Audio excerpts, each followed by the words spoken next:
Hello guys, gals and gamers, and welcome back to another video. Today I want to talk to you guys about the PokeDex as an actual item. So the PokeDex is a very important item in the Pokemon universe, and especially in the games, because it is given to you at the start of basically every Pokemon game, excluding some spin-offs. And basically it is one of the major tasks in the game. You have to complete the Pokedex. And it kind of is acting as like an encyclopedia, however you're supposed to say that word. Encyclopedia? Is it something like that? I'm not native to English, I'm not really sure. As an item, I feel like it could be so much better. And in order for me to explain what is kind of wrong with the Pokedex, let's see what it actually has. And for this, I'm going to be using PokeDex, as you can see right here.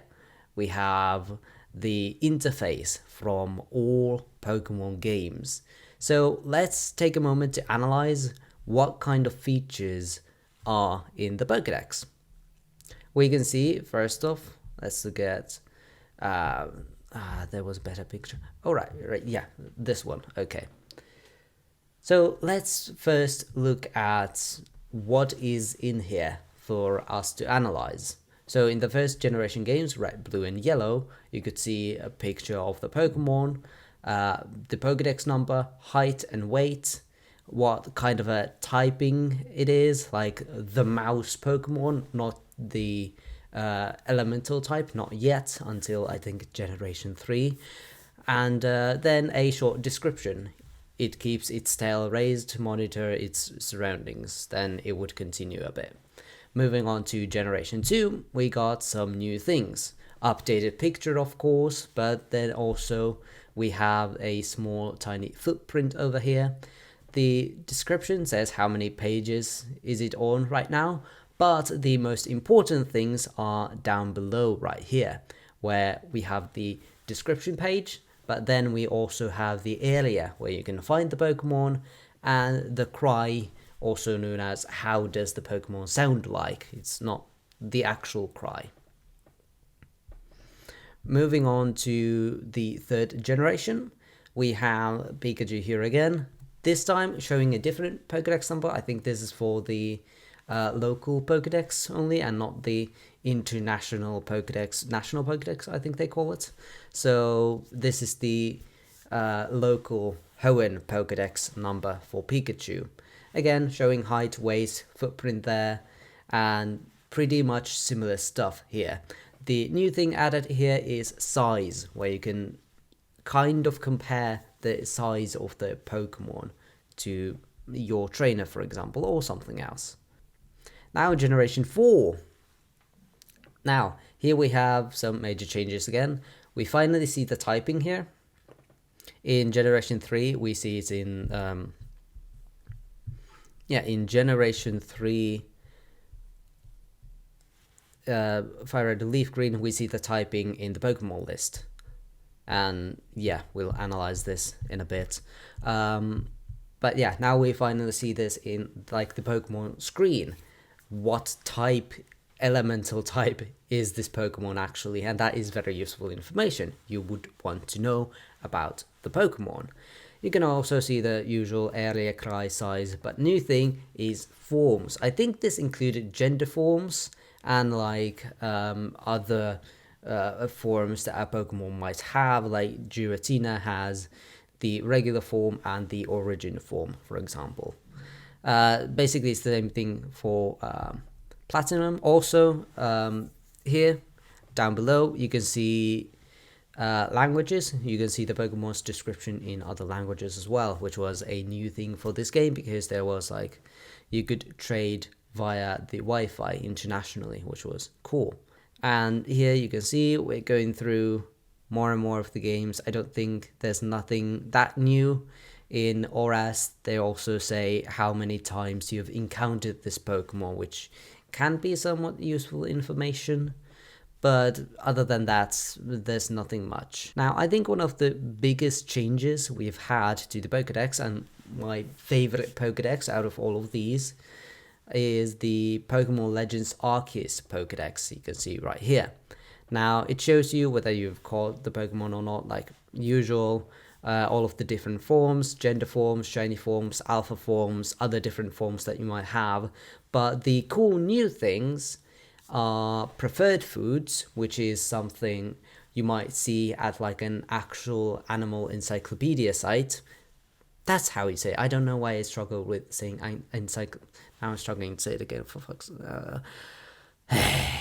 That's actually some information you might see, like when describing an actual animal, like what kind of food they eat.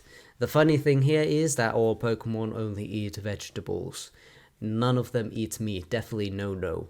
But also items carried, which if you catch this Pokemon, they might be holding an item. What could it be? Useful information. Now, there are side tabs, unfortunately not showing here, but the second side tab shows you kind of missions you can do with the Pokemon, like have Pikachu use Thunderbolt 5 times, and then you would unlock kind of more research about the Pokemon, which is a cool thing. I want that to continue, and I'll go back to that a bit later.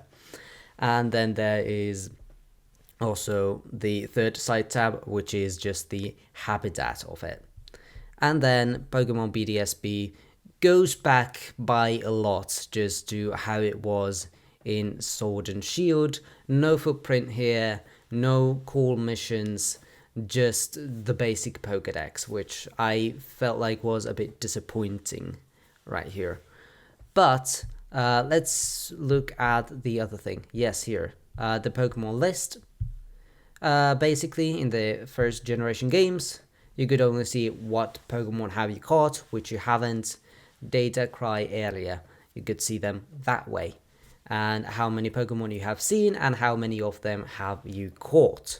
Then moving on to generation 2, you could see now the picture of the Pokemon in the Pokedex list for only in weird colors for some reason, only in green. Interesting choice. And you can see like the little Pokeball icons on both of these.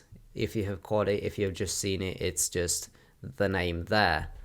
And then I think when you've caught the Pokemon, you get like the full Pokedex description. That's how it goes in these games. And pretty similar to Gen 3. I think Gen 2 also introduced like the search function, which is good. If you need to search up a certain type of Pokemon, for example, you can just click it and then it finds that Pokemon for you.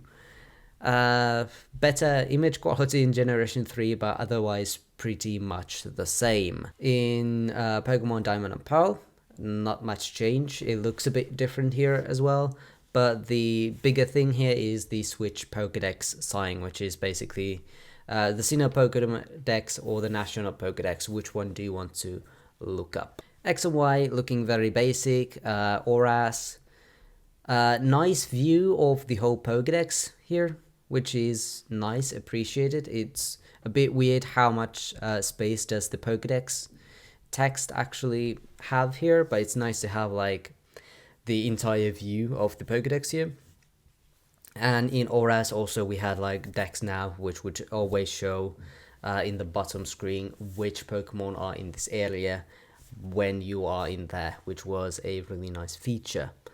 So that's nice. In I almost said Super Mario because SM Sun and Moon Sun and Moon and the Ultra games have a big difference here. They show you the whole evolution of that Pokemon, which is something they don't always show, which I don't understand why. This is definitely something more Pokedexes need to show. Like, hey, I catch a Pokemon, is there an evolution to this? That is vital information if you're looking for like a new team member. Imagine playing through a game for the first time, and then you catch a Pokemon like Stunfisk. Stunfisk is cool, you think. Can't wait to see what it evolves into. But then it just doesn't. And that's really disappointing because you've had Stunfisk for like a third of the game already. And then now realizing, hey, I might need to actually replace this guy because he's getting weaker and weaker and apparently it doesn't evolve anymore. That's just wasted time for the player. So it would be nice to have a way to check whether or not that Pokemon evolves. And if Pokemon were real, that would certainly be like common knowledge. And it kind of sucks that we need to go online to search for that information, and that is a topic I will come back to, that I don't like the fact that there is so much on Pokemon about the Pokemon creatures that you basically have to just look up online. That makes no sense. You should have that information available for the player easily just from your game, not go to an external site. They might be on a road trip at the moment. Like all Pokemon games are basically on handheld consoles. They might be playing it on a road trip and they might not have their phone with them, if they even have a phone. I think most kids nowadays do have a phone, so that's just me being old and not having that in my day. But that has been a problem for me when I was a kid. Like, hey, I caught this new Pokemon. Does it evolve? I want to have this on my team, but I know it's a bit weak now, so what do I do? So what is missing from the Pokedex, you might be asking yourself. And I think the Pokedex is just fine as it is now. But like I said with my rant about the evolution things, there's plenty of stuff missing. Now, I think to better illustrate this point, let's look at an actual encyclopedia site. Said it correctly again. Lovely. For, like, you can see the other tab open here. The African bush elephant. My favorite out of all of the bush elephants. So you can see right here, what kind of information does it have on this animal? You can see the animal kingdom, whatever these words mean, the class of the animal, the order. I have no idea what that means either. The family. Good to know that this elephant has a family. I don't know. I'm not a biologist, so I don't know what these words mean. But you have these different descriptions here for the animal. And then you have something like population size, lifespan, maybe not having a Pokemon game. You don't want to think about your Pokemon dying. Top speed, which, hey, could be a thing in Pokemon games. You could show in the Pokedex screen stats for that Pokemon. Why not?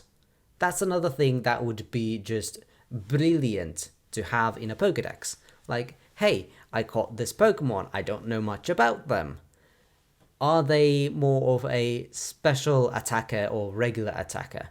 How do I work with this Pokemon? That could be useful information.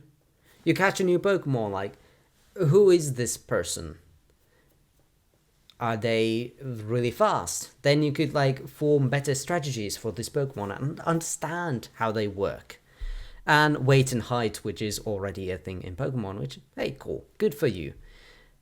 Short description of it. There's plenty of descriptions here, but you can basically have the Pokedex description anywhere in Pokedex, which is nice. Like tags for the Pokemon. Is there herbivore? Is there a social animal? Not a migrant animal. Starts with an A. Yeah, sure. Giant animal. Yeah. But you could have different tags for Pokemon. You could have like different footprints, I guess. Sizes in Pokemon, I guess, used to be a thing. And then also like something useful, like egg groups could be useful to search by those. And of course, you could search by typings and all of that. So it could be really fun to have like these small tags in here. You go egg group, typing, giant Pokemon, I guess, as well. But it would be interesting. And that's definitely somewhere we could improve. Appearance, again, this is the Pokedex intro territory. Photos with African bush elephant. I think this is something Pokemon Scarlet and Violet already do with having the cover photo for each Pokemon.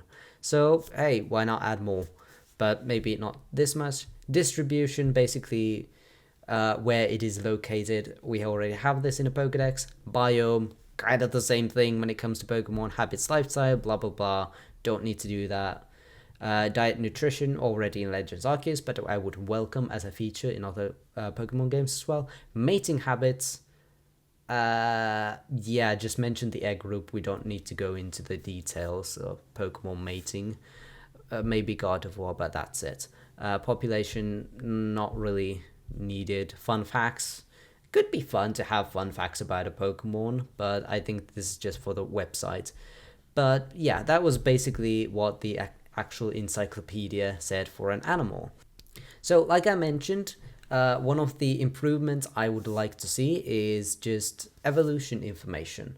Like, hey, does this Pokemon evolve any further? But I would actually like to take that a bit further, because I would also like to see how that Pokemon evolves. Because currently, we don't know. If you catch a Pokemon and you're luckily in Super Mario or Ultra Mario, and you see like, okay, hey, this Pokemon evolves. Okay, it's a Salandit. How do I do that? I have a male Salandit. How do I evolve this Pokemon? And then you have to find out that you can only evolve the female one, which feels a bit unfair. Or then you can go with some really absurd evolution method. Like, hey, you catch an Inkay. Okay, my Inkay is already level 43. Am I doing something wrong? But in the case of Inkay, you have to turn the console upside down in order to evolve it, which doesn't make much sense. And how are you supposed to find that information out without going online and Googling it? There would be a good thing to have, like, at least an NPC in the game that would tell you how different Pokemon evolves or give you different hints on how to evolve some Pokemon. But my preferred method would be to have that in a Pokedex. You could do like a Legends Arceus thing, where you wouldn't have that information readily available, but the more time you spend with that Pokemon, the more research tasks you do, you would gradually unlock more and more information about that Pokemon. So yeah, evolution information definitely, because like there are many absurd evolution methods nowadays. It's not just leveling up. So I think this is more and more needed in Pokemon Day. So I think this is more and more needed, especially when we go to like Pokedexes that are like, there's 400 Pokemon in the national or in the, especially when we go to like Pokemon games that have like 400 Pokemon in them, and you want to try and catch them all, but you're not really sure how. And then more things you could have is stats. Like I said, with the speed thing, you could show stats in there easily. Egg group as well. Different categories on how you categorize Pokemon. One of them could be egg group. It would be nice to have like, hello, I have a Wailord and I want to have Wailmer eggs. What Pokemon do I do this with? The answer is of course Ditto, but if you have no access to Ditto, what else can you use? Can you use Skitty? Can you use Diglett? Well, actually you can for some reason, but you don't know that except if you Google it. That information is not available in the games themselves. And then the final thing that I was thinking about could be nice to have in the Pokedex is, what moves does the Pokemon learn? And this is another important one as well, because currently the only way to figure out if a Pokemon learns a move or not is checking every TM that you have in your party or in your bag, and then just leveling them up and seeing what comes up. And I don't think that's it's fine as it is, but it could be so much better. And like if we think about the Pokemon world as something a bit more realistic, where they actually study these Pokemon, wouldn't the moves a Pokemon learn be somewhat common knowledge that you could just like easily find that information out? You could go and ask a professor, hey, does Pikachu eventually learn Thunderbolt? And they would say, yeah, it does. But that information is just like trial and error at the moment. But are there any other recommendations you would have for a better Pokedex? It's supposed to be a tool for you to find all Pokemon, but at the same time learn more about them. So what would you add? Let me know down in the comments below, and I will see you guys next time. Bye bye.